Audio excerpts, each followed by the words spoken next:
You think Taoist magicians of the Tang Dynasty only did cheap tricks to amuse children? Liu Qingxuan, the most remarkable man in Chang'an, could paint a moon that turned real. His paper moon water drew down moonlight into a cup, drink it, and you'd live longer. Sounds like a divine miracle? Think again. Let's step into that night at the Taiji Palace, among nobles and royals, to witness the terrifying truth behind this so-called magic. Liu Qingxuan, Chang'an's #1 Taoist, was famed for his secret art, paper moon water. When he performed for the emperor at a palace banquet, the moon he drew suddenly began to bleed. Guests screamed and fled as Liu Qingxuan collapsed, blood pouring from his 7 orifices. The emperor, furious, ordered you to investigate your master's death. You discovered Liu Qingxuan had been visiting the mass graves south of the city each month, casting spells over an unnamed woman's corpse late at night. When you followed him, you saw the corpse's face. It was identical to his simple-minded sister. Years ago, his sister had died unexpectedly. To keep her alive, Liu Qingxuan used the paper moon to steal other people's souls. Each time he painted the paper moon, a living soul was devoured. That night at the banquet, his power finally ran out, and the countless souls he had stolen turned on him. In the corner, his sister giggled madly, using fresh blood from the floor to paint a crooked paper moon. The banquet's din was like molten gold powder coating the towering beams and golden floor tiles of Taiji Palace. The air was heavy with the mix of dragon, incense, and wine. The emperor sat high on his throne, his face shifting in the candlelight, but his gaze was as sharp as a hawk's locked on the figure in blue robes at the center of the hall. Your master, the greatest Taoist in Chang'an, Liu Qingxuan. The hall was so silent you could hear a pin drop. Nobles and concubines alike held their breath, their eyes blazing with a mix of awe and greed, waiting for the legendary miracle to unfold.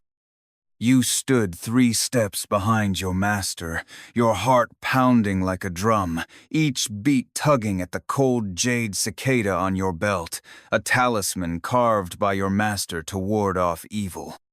But tonight, the cicada's chill felt sharper, piercing to your bones. Liu Qingxuan moved. He didn't chant or make hand signs, he simply extended his right index finger, its nail neatly rounded and clean. Dipping the fingertip in a drop of water, he began to draw on the polished, mirror-like shadow wall. His movements were smooth, unworldly. With each stroke, a pale arc appeared out of thin air, then a full outline. In just a few strokes, a brilliant moon rose on the wall. Its glow was like liquid silver, instantly outshining all candles and lanterns in the hall. Cold, pure, untouched moonlight spilled down, illuminating every face twisted with shock and enchantment. Gasps rippled through the crowd. The emperor leaned forward, his eyes flashing. This was your master's ultimate art, paper moon water. It was said to draw real moonlight, which, if drunk, could cleanse the body and extend life. You knew your master rarely used it. Each time, a faint weariness crossed his brow. Your master turned to face the throne and gave a slight bow. Taking a white jade cup, he raised his hand as if dipping it into real water. The arm holding the cup sank past the wrist into the glowing moon on the wall. The sight defied all reason. Even the emperor's breathing grew heavy. The hall fell into deathly silence. You stared at your master's arm, sweat cold on your palms. The cicada's icy aura spiked, as if freezing your heart. Time slowed, each moment thick and suffocating. Your master's wrist moved within the glow, as though scooping something. Once, twice, the smooth moon surface rippled ever so faintly, as if an invisible stone had been dropped into it. The Emperor's brow furrowed almost imperceptibly. On the third dip, your master's movement faltered for a split second, and then chaos erupted. The moon on the wall, once pure and cold, suddenly darkened as if soaked in ink. A faint, sickening, sizzling sound, like hot oil dripping on cold iron, pierced every ear. You froze as your master's hand trembled violently, as though bitten by an invisible viper. He tried to pull back, but some sticky force held him fast. Too late. A murky, crimson stain, like a cursed omen, seeped from the moon's edge. It wasn't cinnabar paint. It was thick, dark, and foul blood. Filthy blood. Crimson droplets gathered and swelled, snaking down the smooth wall, leaving streaks like the wall itself was silently bleeding. Ah, a concubine shrieked, her voice so sharp it cracked, ripping apart the silence. The scream was like a spark dropped into boiling oil, setting the entire Taiji palace ablaze with panic. "Blood! The moon is bleeding!" "Witchcraft! It's witchcraft!" "Protect His Majesty!" Fear spread like a plague. The once composed nobles turned wild and desperate. Cups and plates smashed to the floor. The crash of crockery, screams, clashing chairs, the clang of drawn swords, and servants' shrill shouts all merged into a wave of chaos and despair. The crowd surged like scalded ants, shoving and trampling each other in a mad rush to the doors, desperate to escape this nightmare. Amid the apocalyptic frenzy, one small space remained untouched by the chaos. Liu Qingxuan stood with his back to the stampede, facing the paper moon now oozing foul blood and rapidly dimming. His arm trembled violently, veins bulging as if wrestling an invisible demon. You were shoved and battered by the panicked mob, but your eyes stayed locked on your master. You saw him, inch by inch, wrench his arm free from the blood-soaked moonlight. The white jade cup had already shattered on the floor. His hand, the same hand that once drew countless mystical charms and guided you, was now covered in sticky, rancid, black-red blood, the skin beneath tinged with a deathly gray. Liu Qingxuan slowly turned around. In the dim moonlight, his face looked pale as shattered jade. His gaze seemed to pierce through the chaos, staring far beyond the Taiji palace, empty and chilling. Then, without warning, splurt. Thick, near black blood gushed from his eyes, ears, nose, and mouth. 7 foul streams of blood arced under the tainted moonlight, painting a scene of utter horror. His tall, proud body swayed, like an ancient tree suddenly drained of life, and collapsed backward with a heavy thud, blood mixing with dust as it splattered.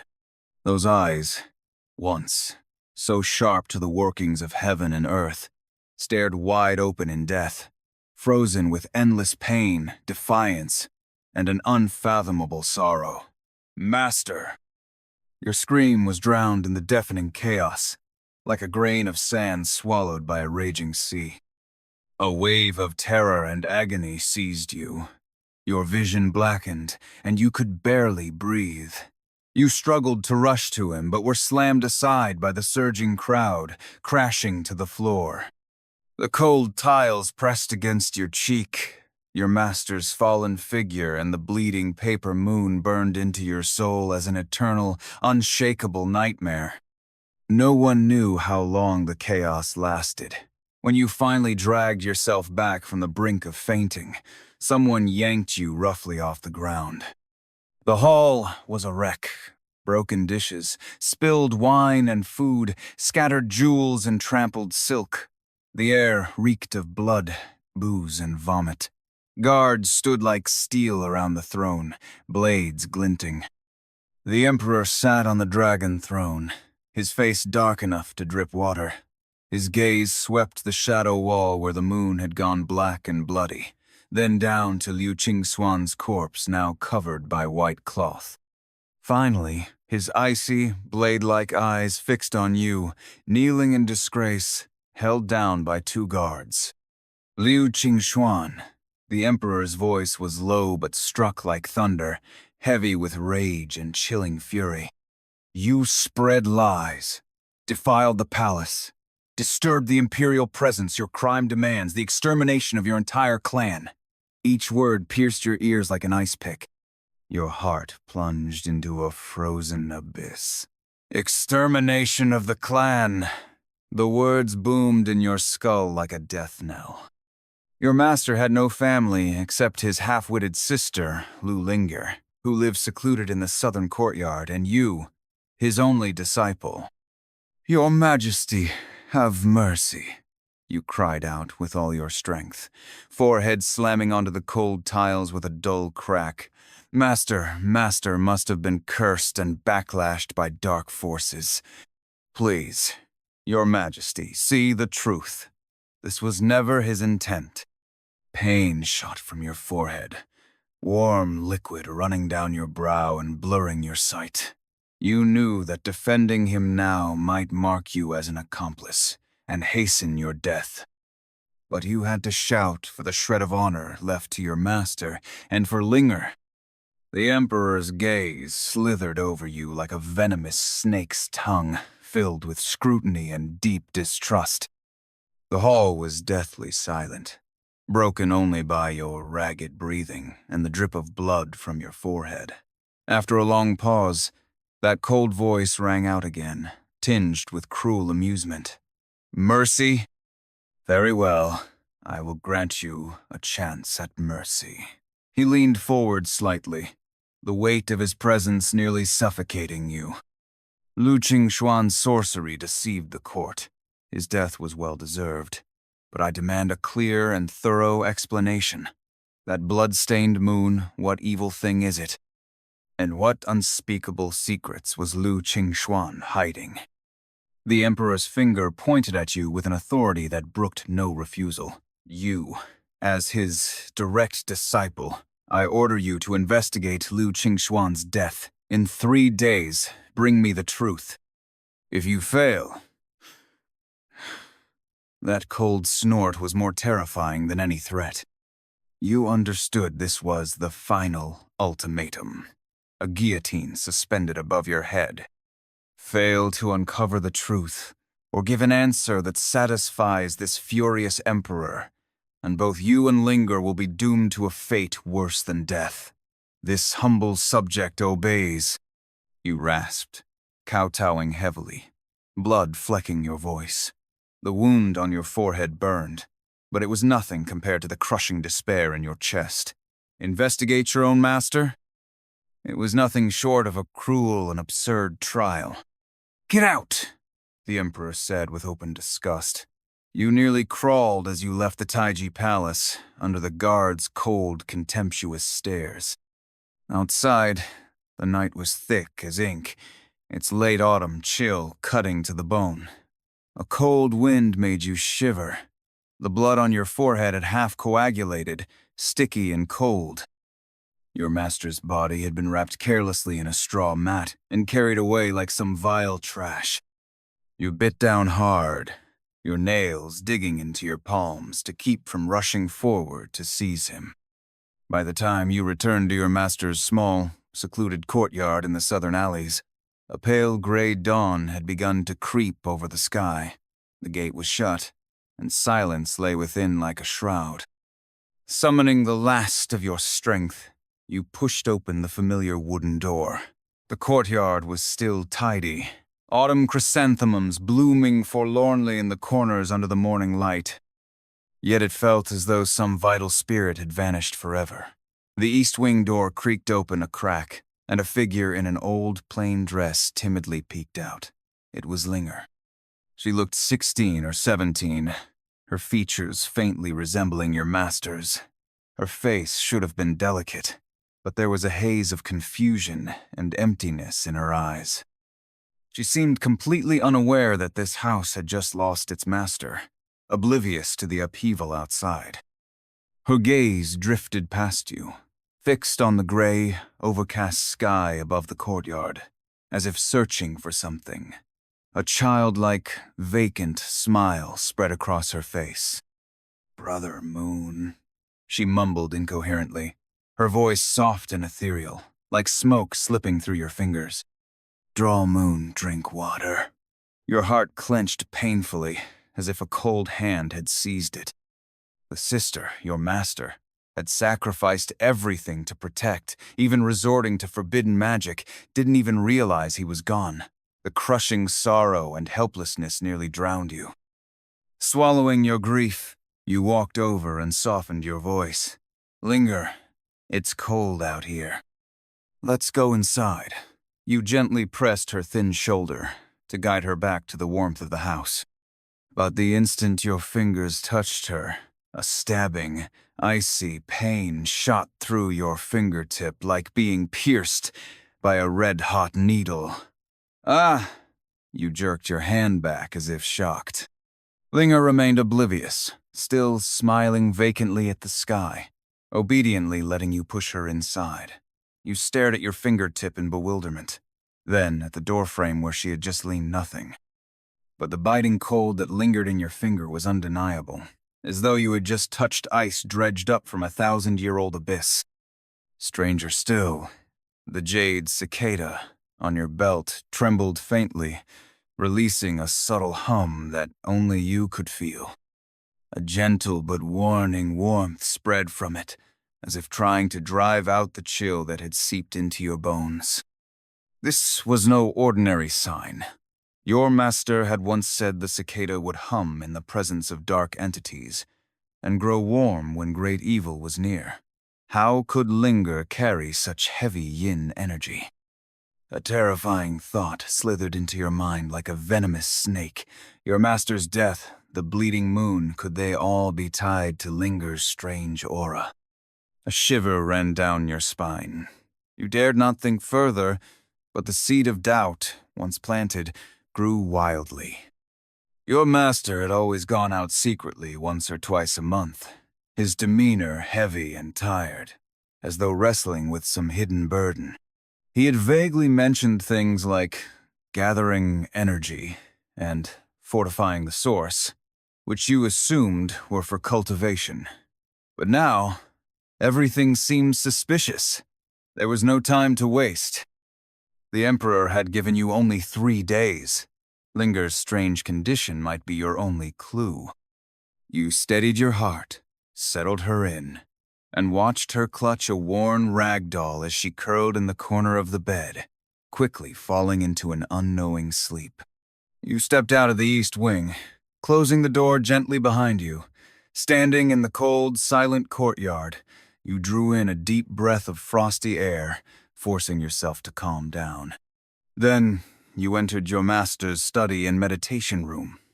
It was sparsely furnished, a table, a chair, a book cabinet, and a meditation mat. The faint scent of herbs and sandalwood that clung to your master still lingered in the air. You searched carefully. The shelves held Taoist texts and medical books, nothing unusual. The desk was neat with brush, ink, and paper. You opened every drawer, checked the pages of every book, even tapped the walls and floor for hidden compartments. Nothing. Just as you were about to give up, your eyes caught a dark scrap at the bottom of the waste paper basket. Heart-pounding. You reached in and touched something rough and earthy, a crumpled piece of talisman paper. The cinnabar ink had faded, but the brushstrokes of the symbols carried a twisted, almost sinister energy, utterly unlike your master's usual balanced style. In the corner of the talisman, tiny black characters marked a place in time. Mass grave, south of the city. Third watch. The date was the 15th of last month, one of those days when your master's whereabouts were mysterious. A mass grave. Third watch. A chill shot down your spine. Why would your master go to such a place, steeped in death, to draw such a twisted talisman? That torn talisman was like a boulder dropped into still water, sending shockwaves through your mind. All the doubts and fears pointed toward that terrifying place where countless, nameless bones lay buried. Night fell over Chang'an again. There were no stars, no moon, just heavy clouds pressing low. You donned dark, tight-fitting clothes and pressed the jade cicada to your chest. The cicada radiated its steady warmth, your only comfort in the boundless darkness and dread. The cold, hard dagger at your waist reminded you of the danger ahead. Avoiding the city watch and night patrols, you moved like a shadow through the silent streets. The closer you came to the southern outskirts, the stronger the stench of damp earth, decay, and something sickly sweet became. At last, low, uneven mounds rose at the horizon, with gnarled, leafless trees clawing at the sky. A night owl's cries broke the stillness. The wind wailed, whipping dead leaves and scraps of funeral paper into swirling eddies. This was the mass graveyard of Chang'an, where nameless corpses, executed criminals, and abandoned infants were dumped, a place shunned by the living, a threshold to the underworld. You crouched behind a thorny bush, holding your breath, every sense focused on the flat clearing ahead, where bones and shattered coffins gleamed faintly. The cicada grew hot against your chest, warning you of the oppressive yin energy. Time crawled by in silence and dread. The distant sound of the watchman's clapper marked midnight, adding to the eerie atmosphere. Just as the last echo faded, a faint green light flickered deep within the graveyard. It was weak and trembling, like ghost fire. By its dim glow, you saw a figure in a loose, dark cloak, the hood pulled low, crouching beside a freshly disturbed pit. Inside the pit, a corner of white cloth showed through corpse shroud. Your heart leapt to your throat. Though you couldn't see the face, you knew that silhouette. It was your master, Liu Qingxuan. He had come here. You watched as Liu Qingxuan carefully pulled something from his robe. In the eerie green light, you saw it clearly, a thin, deathly pale sheet, its edges jagged as though cut from leather. No, a more horrifying realization struck you, human skin. He placed the gossamer, thin piece of human skin over the corpse's face. Then, forming a strange, complex hand seal filled with malice, he began to chant. His voice was low and muffled, like ghostly whispers, carrying an unsettling rhythm that tugged at your soul. As the chant continued, the graveyard wind roared to life. Countless wails, sobs, and the scraping of nails on wood rose from all directions, as if the gates of hell had opened. The human skin covering the corpse's face began to twitch under the ghostly green light, as if something beneath it was struggling.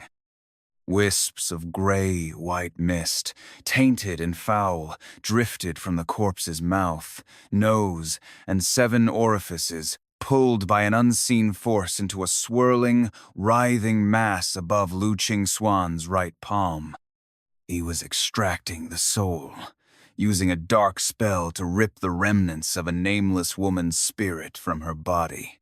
The sight shattered everything you thought you knew about your master.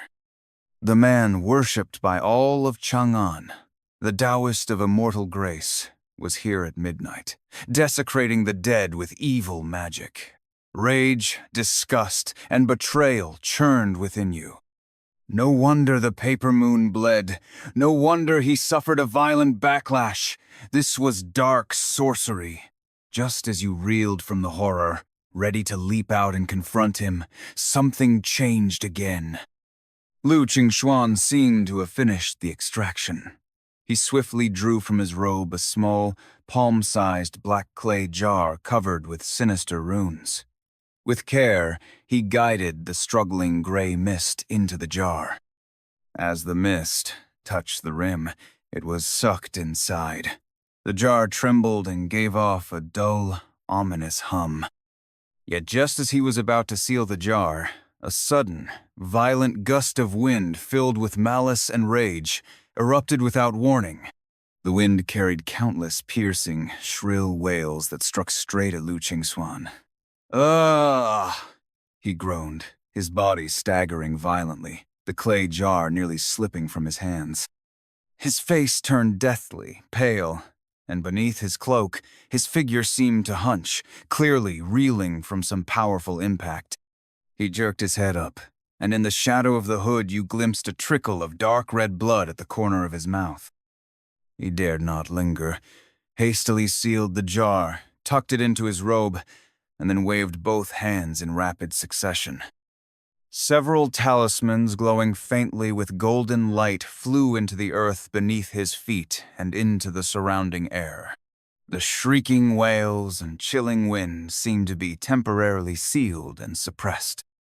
He cast one last deep look at the corpse in the pit, his expression unreadable, then turned and, with faltering, unsteady steps, vanished into the deeper darkness of the graveyard. Only when the ghostly green fire completely faded, leaving nothing but the wailing wind and dead silence, did your taut nerves finally loosen. You realized you were drenched in cold sweat, your limbs stiff and icy.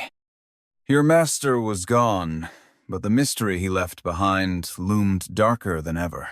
Why was he extracting the souls of these lonely, wandering spirits? Where did the souls within that jar go?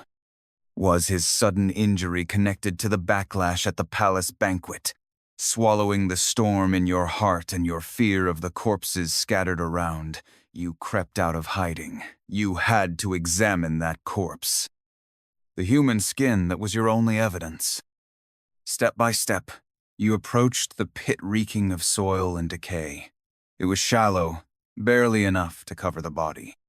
In the faint starlight, you saw a woman's corpse wrapped in coarse, cheap hemp cloth, her body bloated and rotting, the stench making you gag. That pale sheet of human skin covering her face gleamed faintly and eerily under the night sky. Trembling, you reached out, holding your breath, and with just 2 fingertips, carefully pinched the corner of the skin and slowly peeled it off her swollen, decaying face. The human skin was cold and slick, its texture sending shivers down your spine. You turned it over, and when you saw the distorted yet still recognizable features painted on the underside of the skin, it was as though thunder exploded in your skull. Blood surged to your head, then froze into ice an instant later. A wave of indescribable terror, absurdity, and soul-crushing pain seized your heart in a death grip. That face, those eyebrows and contours, it was Linger, the living, breathing Linger, now asleep back at the southern courtyard. Ah, a strangled, beast-like cry tore from your throat as you stumbled backward, your stomach twisting violently. You doubled over, retching dryly, but nothing came out. Your vision went black, the world spinning. Why? Why would your master use his sister's face to cover a stranger's corpse? Why extract these foul souls? A horrifying thought, the only explanation for everything you had seen coiled around your mind like a poisonous vine from hell. Could it be that the Linger in your courtyard was no longer alive at all? Was your master using the souls of these lonely spirits to keep her alive? The revelation shattered you. Numb and hollow, you stumbled back to the courtyard like a walking corpse. Linger was still fast asleep, breathing steadily, her face serene under the dim oil lamp. But now, when you looked at her, your heart filled with indescribable fear and sorrow. She had long since died. What lingered here was only a body, forcibly animated by dark magic and countless wailing souls. A monster waiting to awaken. You locked yourself in your master's meditation room like a trapped beast. The jade cicada on your chest radiated a steady warmth, barely keeping your mind from fracturing. Your master's violent death, The blood moon, the graveyard rituals, the human skin mask, Linger's face, all these fragments spun and collided chaotically in your head. A dreadful truth was taking shape. Your master's awe-inspiring paper moon water. The source of its power might lie in these monthly soul extraction rituals at the graveyard. Every time the paper moon rose, it was built on the screams of countless wandering souls. Each drop of moonlight water was soaked with the essence of the innocent dead. Was the backlash during the banquet a sign that the souls he had bound to fuel his art had finally broken free? They had accumulated too much resentment and finally struck back at the moment of greatest spectacle. But why, then? Why during the banquet? You suddenly recalled your master's stagger and the blood at his lips during that last moment in the graveyard. He had suffered a backlash that night. Though he suppressed it, it must have wounded him deeply. He performed the forbidden art at the banquet while his power was already weakened and unstable, forcing the paper moon to rise on borrowed, chaotic souls. It was suicide, but why risk everything to perform before the Emperor? The answer was almost too clear. The Emperor's will could not be defied. Even a man like Liu Qingxuan, revered and untouchable, was as fragile as an ant before imperial power. The Emperor demanded to see the paper moon, so he had no choice but to comply. Even if it drained the last of his life, even if he knew it would lead to disaster. To keep his sister's twisted semblance of life, to maintain that illusion of living, he had sacrificed himself entirely to this abyss. A wave of bone, deep sorrow and despair swallowed you. Now you understood the boundless sadness in your master's hollow gaze before he died. He had foreseen his end, but was powerless to escape it. 3 days, that was all the Emperor had given you. 2 were already gone. Tomorrow you must report back. What could you say? That the Imperial Taoist was a sorcerer of evil? That he used forbidden magic to reanimate the dead? That the bleeding moon was the backlash of 1,000 bound souls? That would only enrage the Emperor further, convince him you were lying, and doom both you and Linger. Despair rose like an icy tide, drowning you inch by inch. You closed your eyes in exhaustion, your fingers unconsciously rubbing the jade cicada on your chest. Its warmth remained, but the faint, barely visible crack on its surface felt sharp under your fingertips, a crack that had appeared after your master's death. Wait, a crack? A faint thought flickered like firefly light in the dark. You had checked all your master's belongings, but not his body. The palace guards had simply wrapped him in straw and sent him to the morgue for criminals and unclaimed corpses. Perhaps, just perhaps, something remained on him. It was your final, desperate hope. Your eyes snapped open, a fierce resolve blazing within. To hell with taboos, you had to go to the morgue. The night was your best cover. Once again, you slipped into the darkness. The morgue lay in a desolate part of the outskirts. A few dilapidated tile roof houses steeped in the stench of corpses, mingled with the acrid smoke of cheap incense and paper money. The elderly caretaker, nearly deaf and blind, was snoring loudly in his hut. You climbed the wall with ease. The heavy stench of lime and rot hit you like a wave, suffocating. Under the dim oil lamps, dozens of corpses wrapped in straw mats were piled haphazardly on the cold, damp ground. Swallowing your fear and nausea, you relied on your vague memory of the guards' burial robes, holding your breath as you searched corpse after corpse. At last, in a corner, you saw the edge of a dark green robe peeking out from a torn mat. Your hands trembled as you pulled back the straw. Your master's body lay exposed under the dull yellow light. In just 2 days, his face had taken on the bluish-gray hue of death. the dried blood at his 7 orifices turning blackish-brown, making his features look horribly grotesque. The thick, metallic stench of blood mixed with the cold aura of death made your stomach twist again. You took a deep breath, forcing down your fear, and began to search his body carefully. The outer robe's pockets were empty. You unfastened his belt and slipped your fingers inside his inner garment, and suddenly, your fingertips brushed something hard near his heart. Your heart jumped. You carefully tore open the inner lining and felt a cold, flat object, a small oil paper packet. You pulled it out. It was tightly wrapped, carrying the faint herbal scent of your master. Moving to the window where pale moonlight filtered in, your fingers shook as you peeled away the layers of tough oil paper. There were no talismans, no pills, only a neatly folded letter, its edges worn and frayed. You unfolded it. The writing was your master's familiar, powerful strokes, yet trembling faintly. To my disciple, if you are reading this, I fear I have already set foot on the path to the underworld. The paper moon art, for all its brilliance, is but a ghostly deceit. Drawing moonlight is a lie. What it truly does is steal souls. Each time I draw a moon, it requires a fresh, living soul as the medium, binding its power and deceiving the heavens.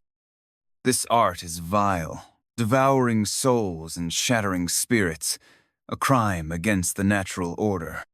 The caster will ultimately suffer the backlash of countless souls, their spirit torn apart, condemned to eternal damnation. I am mired in it, my sins beyond redemption, deserving 100 deaths. But Linger's early death was never my choice. 7 years ago, in the southern streets, she was struck down by a runaway horse while saving me. Her soul scattered in an instant, and my heart broke. In desperation, I scoured forbidden Taoist scrolls, and found this dark art of soul binding and life extending. It requires an intact corpse as the vessel, the caster's own blood as the bridge. Each month, I seek a compatible wandering soul, strip its face, paint Linger's features upon it, cover the corpse's face, and perform the ritual of soul extraction and replenishment to forcefully keep a single thread of life in Linger's broken body. This is poison disguised as medicine, defying heaven's will. But how could I watch Linger's soul return to the void? Even if I am cast into eternal torment, burned by karmic fire, I will keep her here among the living.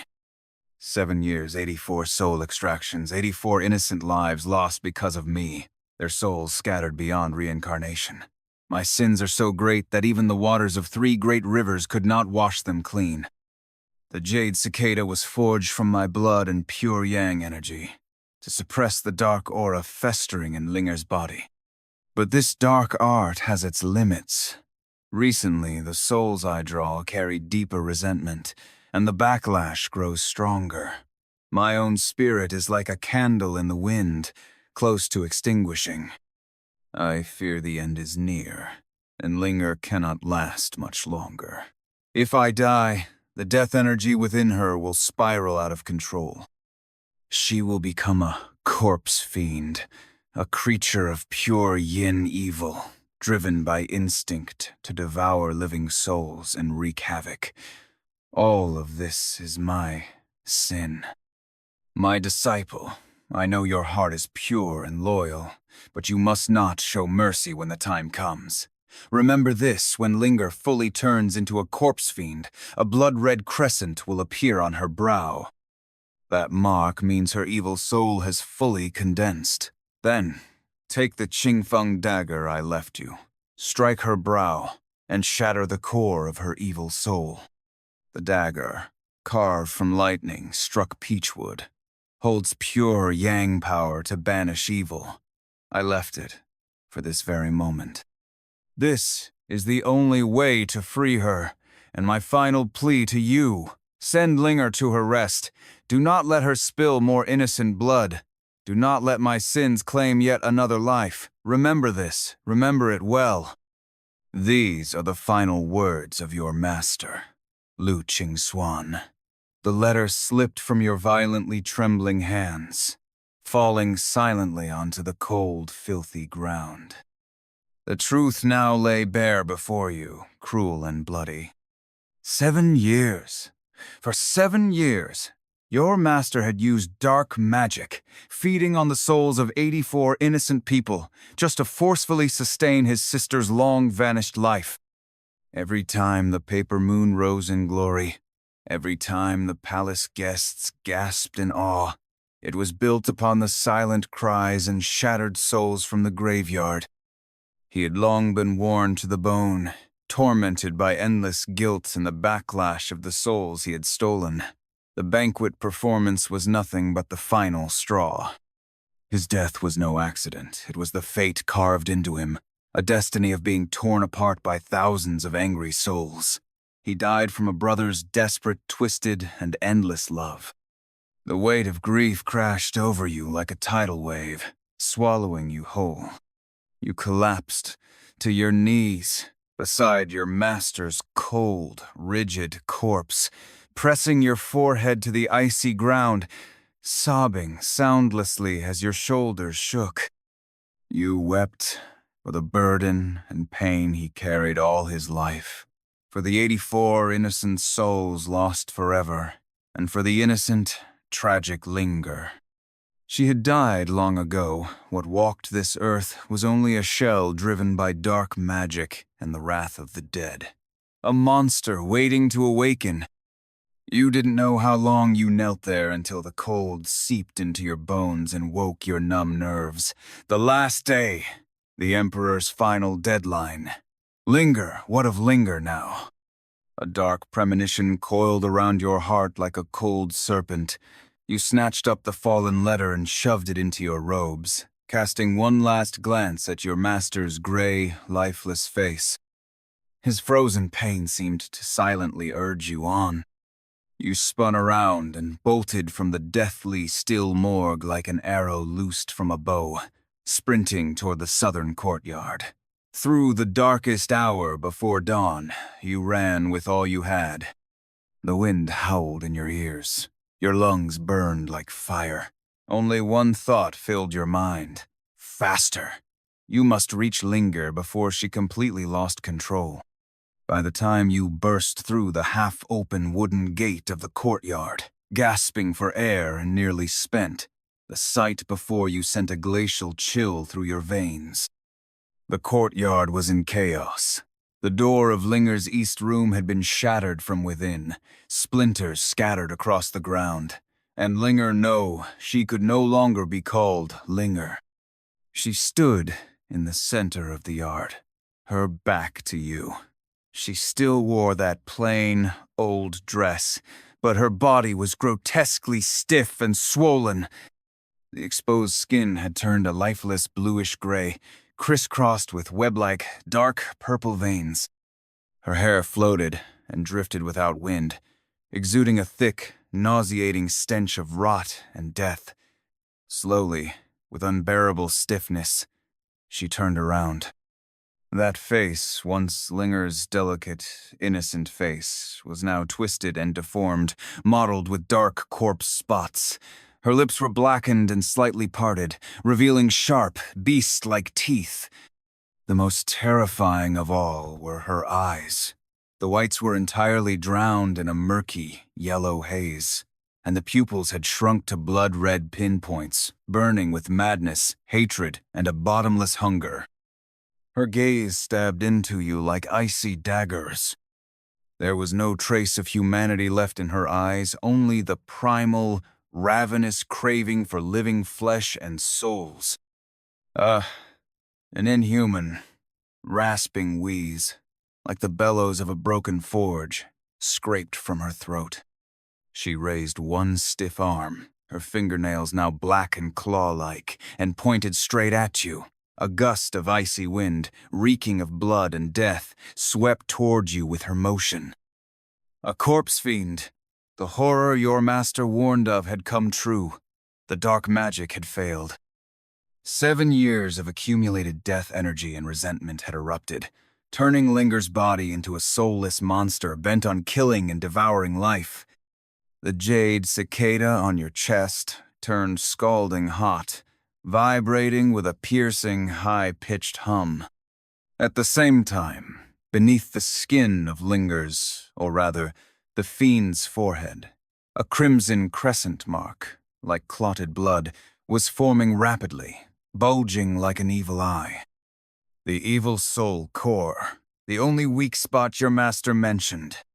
Almost as the corpse fiend lunged at you, the Qingfeng dagger in your right hand, sensing the presence of this foul entity, flared with brilliant golden lightning patterns along its peachwood blade.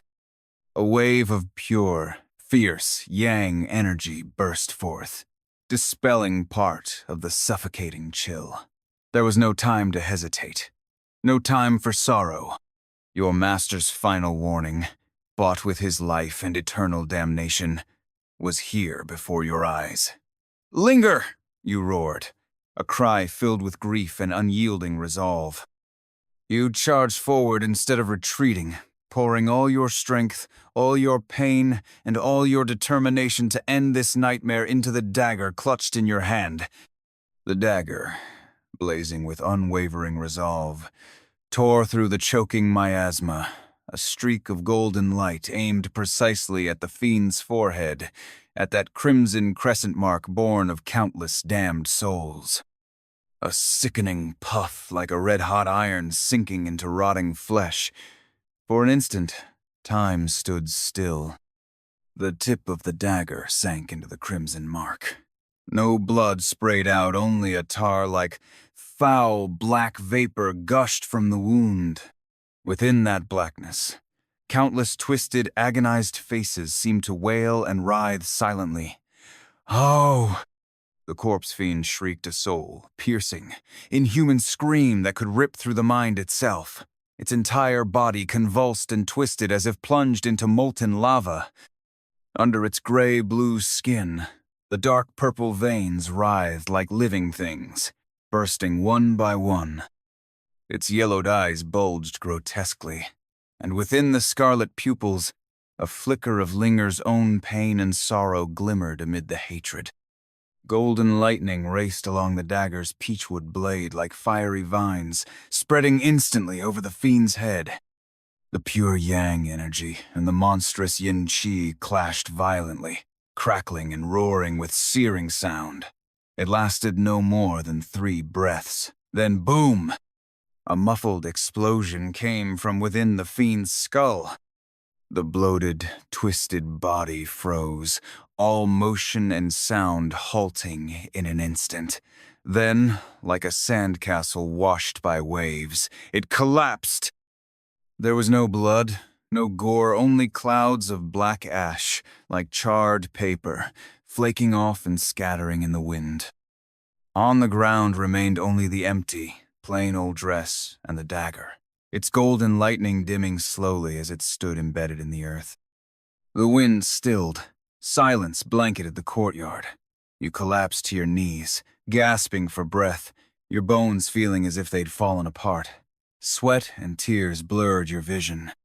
It was over your master's sin, Linger's suffering, and the vengeance of the 84 souls all seemed to end with the drifting ashes. Yet just as your mind reeled and exhaustion overtook you, something caught your eye, a smear of fresh, dark red blood beside the shattered door panels of the east room. And there, on the cold, dirty ground, a small hand, smeared with the same foul blood, was carefully drawing something, using the blood as ink. A crude, twisted circle, like a paper moon just risen already, drowned and defiled by blood.